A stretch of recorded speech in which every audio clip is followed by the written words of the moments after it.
২৪ মানে কেবল ২৪ না, এর পিছনে রয়েছে বিশাল প্রেক্ষাপট। তাদের অমূল্য জীবন, রক্ত আর অপরিসীম ত্যাগের ফলে আমরা আজ সংসদ সদস্য। ২৪-এর ছাত্র জনতার গণ অভ্যুত্থানে মাঠের নেতৃত্বের একেবারে সামনে থাকার কারণে আজকের দিনটি আমার জন্য একই সাথে আবেগের, কষ্টের ও আনন্দের। আমি শ্রদ্ধার সাথে স্মরণ করছি আমার সেই ভাই বোনদের যারা নিজের বুক বুলেটের সামনে উন্মুক্ত করে দিয়ে আমাদের আবারও স্বাধীন করে নিজেরা স্মৃতি হয়ে গিয়েছেন।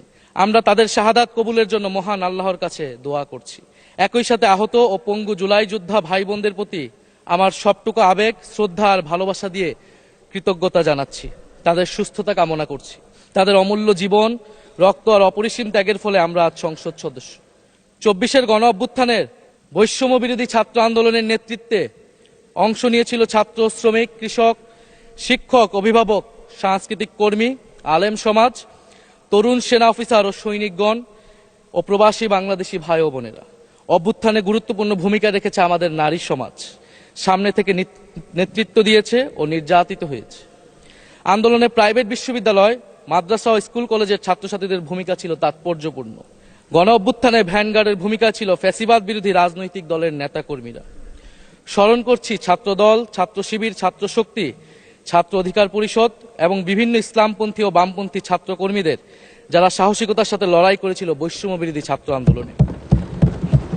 মাননীয় স্পিকার, ২৪ মানে কেবল ২৪ না, এর পিছনে রয়েছে বিশাল প্রেক্ষাপট। আমি স্মরণ করছি ৪৭-এর আজাদির লড়াই, ৭১-এর মহান মুক্তিযুদ্ধ এবং ২৪-এর ছাত্র জনতার গণ অভ্যুত্থান এবং সকল জাতীয় শহীদকে।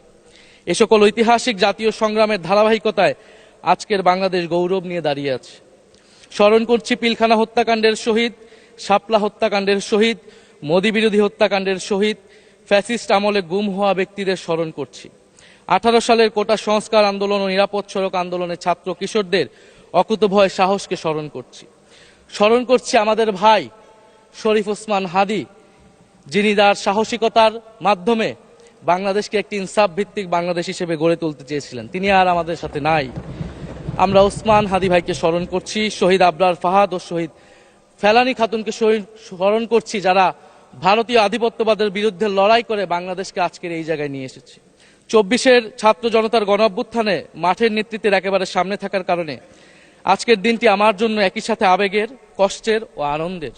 আমাদের সংগ্রামের সাথী শহীদ আবু সাইদ, শহীদ মুগ্ধ, শহীদ ওয়াসিব, 4 বছরের শিশু আহাদ, 6 বছরের শিশু রিয়া গোপ সহ প্রায় 150 শিশু শহীদ। মাননীয় স্পিকার, পুলিশের এপিসি থেকে ফেলে দেওয়া শহীদ ইয়ামিন, সাভারের আশুলিয়ায় ভ্যানের উপরে জীবন্ত অবস্থায় আগুনে পুড়িয়ে মারা কিশোর শহীদ সজল সহ অগণিত মানুষের স্মৃতি আমাকে প্রচন্ডভাবে নাড়া দিচ্ছে। মাননীয় স্পিকার, আপনি মাননীয় সংসদ নেতা, বিরোধী দলীয় নেতা সহ সংসদের সকল সদস্য এবং আপনার মাধ্যমে দেশবাসীর উদ্দেশ্যে আরো স্মরণ করিয়ে দিতে চাই মাকে উদ্দেশ্য করে লেখা চিঠি 10ম শ্রেণীর ছাত্র শহীদ আনাসের, যিনি বলেছিলেন, একটি প্রতিবন্ধী কিশোর, 7 বছরের বাচ্চা, ল্যাংড়া মানুষ যদি সংগ্রামে নামতে পারে তাহলে আমি কেন বসে থাকবো ঘরে?